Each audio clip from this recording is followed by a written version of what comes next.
Welcome back with another video with Mr. and Mrs. and Eliana. Okay, so in this video, you guys, we are going to share how I went into labor. We went to go get checked, or she went to go get checked on April 8th, so that was a Monday. And the doctor, or OBGYN, that one, told her, hey, you're not even close, you're a solid 2. And so she was very sad because she might be in more pain for another week or so. Because to get all the paperwork and, filled out and then pop the baby out. Yep. But, so she started doing those squats, bend over, like pelvic thrust, side to side, hip. Oh yeah, I was doing all the little hip exercises I showed you guys in my last video. So, and then the next day, that's like I said, she started feeling a little bit more, went to the mall. Contractions. And then when her doctor came in that night, before she was born, said, oh, I don't know, it's a dramatic change from a solid 2 to, a 3 to, 4. And I was kind of scared to tell my doctor that I did squats, so I didn't even budge to tell him what I did. I did forget to say her due date was April 10th. So it was the day before. So we were, kind of be off track. But she was on time. Yep. I know I was all twisted with words, but she got me all twisted with words because oh wait, wrong one.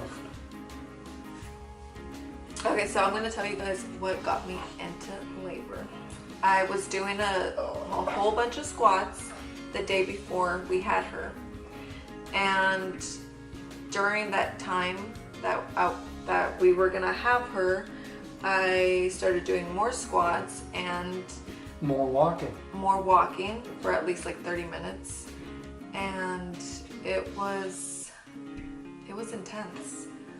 Let me tell you, the last walk that we did before I went to work on a Tuesday is that on April 9th.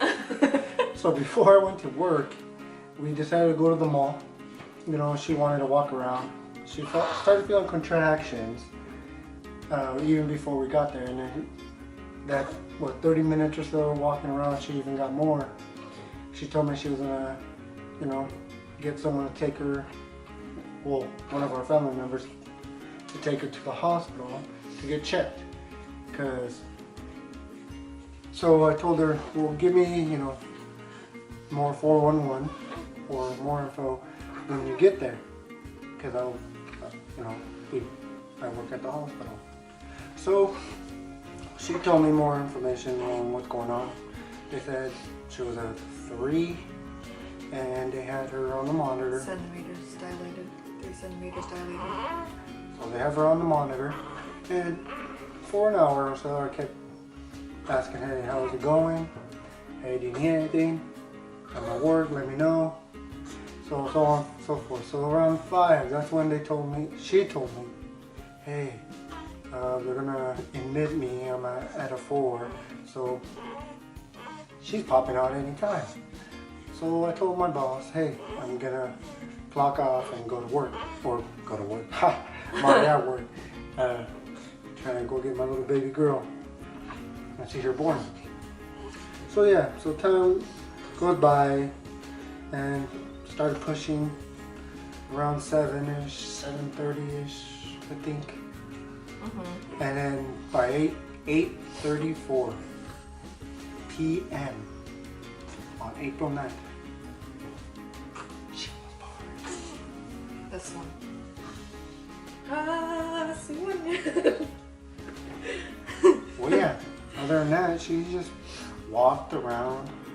But I can honestly tell you guys that inducing my labor it had to do with all the squats that I did.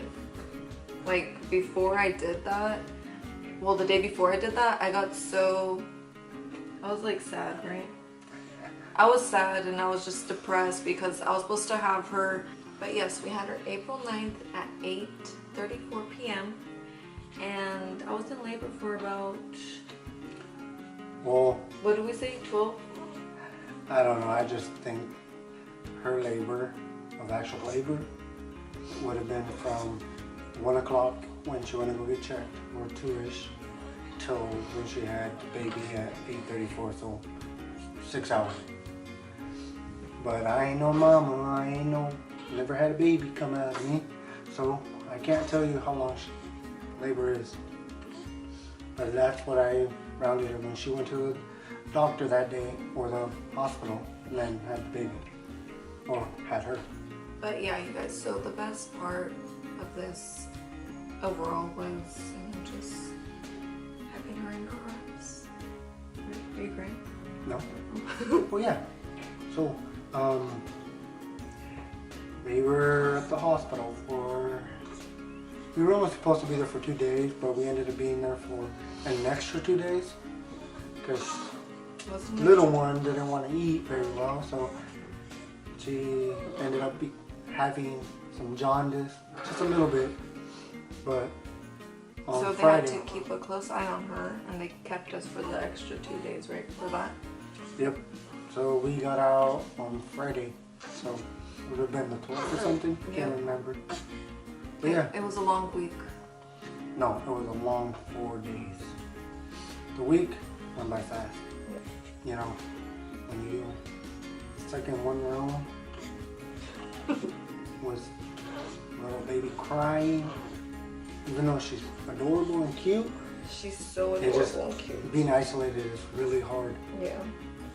And those couches / want-to-be beds. No. No. You're having trouble pulling it out.